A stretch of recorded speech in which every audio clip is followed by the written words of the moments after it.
father's likes, for example, sports, politics, music, or cars, etc., becomes the language in which he speaks to his children and which they speak to their fathers. The fact that many fathers do not listen with their hearts is why so many sons and why so many daughters remain disconnected from their dads. They may not like sports, politics, or music, etc., and therefore have nothing to say.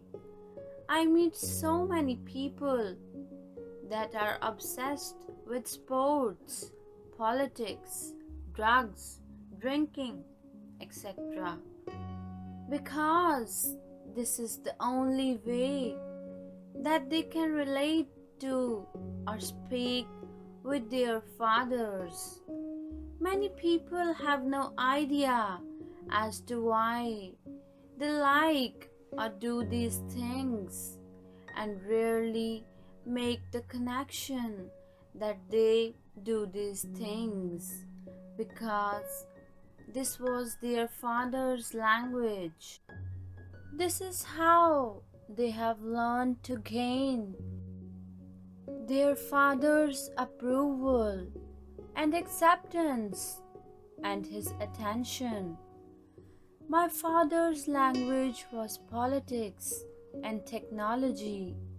I found myself learning all I could about current political events and the latest technological gadget, so I would have something to say to my dad. I wanted my father's approval, his acceptance and respect, so I learned his language. The sad part is that my relationship with my father was always in the shallows and never at the level and depth of heart and soul. Sadly, this became my languages also between my own sons and daughter. One day I inspected a water damaged home in Antioch, CA, with the homeowner and his family present. All the decorations in the kitchen, family room, and master bedroom were covered with San Francisco 49 years paraphernalia. I mean, it was everywhere. After I was completed with my task, the husband asked me, "So do you watch sports? What do you think of those 49 years?" I replied, "I don't watch or like sports so much." His facial expression intimated shock and amazement. I further replied, "You like sports because this was the only way you can speak with your father and gain his attention and approval." I glanced at his wife, and her face suddenly lit up with shock. She quickly replied, "My gosh, that's so true." The husband just stood there with his mouth opened, with the expression as though someone had just died. You begin to learn how powerful for good or evil our fathers' likes, especially when they become the mechanism of speech or language with their children. The Bible points this out in the last book of the Old Testament and in the very last two verses. "Behold, I will send you Elijah the prophet before the coming of the great and dreadful day of the Lord. And he shall turn the hearts of the fathers to the children, and the hearts of the children to their fathers, lest I come and smite the earth with a curse. Malachi chapter 4 verse 5 and 6. Do you see? If the fathers do not turn their hearts to their children, the earth will be cursed.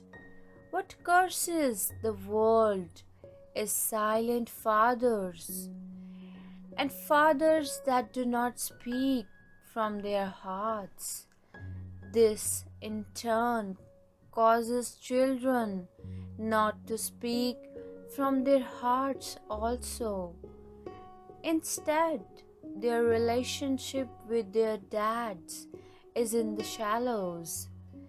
Very little to no life pass from the father to their children, and sadly, this lack of transaction creates an emotional and relational deficit from generation to generation.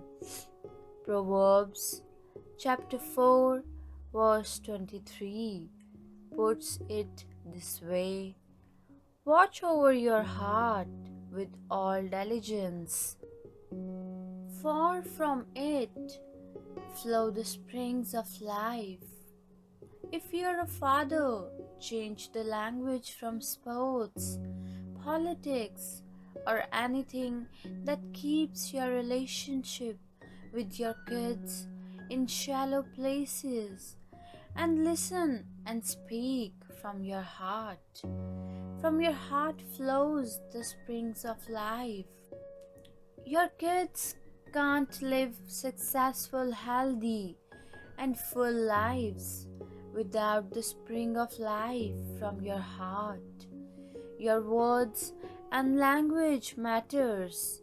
It's a matter of life and death. We dads have the power of life and death in our speech with our kids, young or old. Our words have the power to build or destroy the future of our children. Help build your children's future and speak the language of love. Speak from your heart, inspired by Paul's power and his Thursday, July 23rd, 2019 Facebook live podcast. Thank you, Paul.